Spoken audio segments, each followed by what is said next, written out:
Welcome to Blizzard Fire. We hope this video helps fire up your solution. In this video, I will show how to change file name extension. First, you need to make sure file extensions are visible on your computer. By default, Windows often hides these crucial identifiers, like .txt or .jpg, for common file types. Enabling this setting is the essential first step before you can modify any file's extension. You'll find this option within your File Explorer settings, which we'll access in just a moment. To begin, open File Explorer, which you can usually find on your taskbar or by searching in the Start menu. Once File Explorer is open, look towards the top of the window for the View tab. Click on this tab and then locate the Options button, typically on the far right.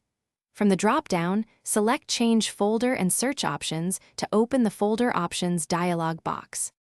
Inside the Folder Options dialog, navigate to the View tab once more. Scroll down through the Advanced settings until you find the checkbox labeled Hide Extensions for known file types. This box is usually checked by default. Uncheck it, then click Apply at the bottom, followed by OK. Now, you should see the full file names, including their extensions, for all your files. With extensions now visible, you can easily change them. Right-click on the file you wish to modify and choose Rename. Carefully edit only the characters after the very last dot, which is the extension itself. For example, change .txt to .log. A warning message will appear. Confirm it to proceed. The file's icon will likely change, reflecting its new file type. Thanks for watching. If you found this helpful, don't forget to like and subscribe.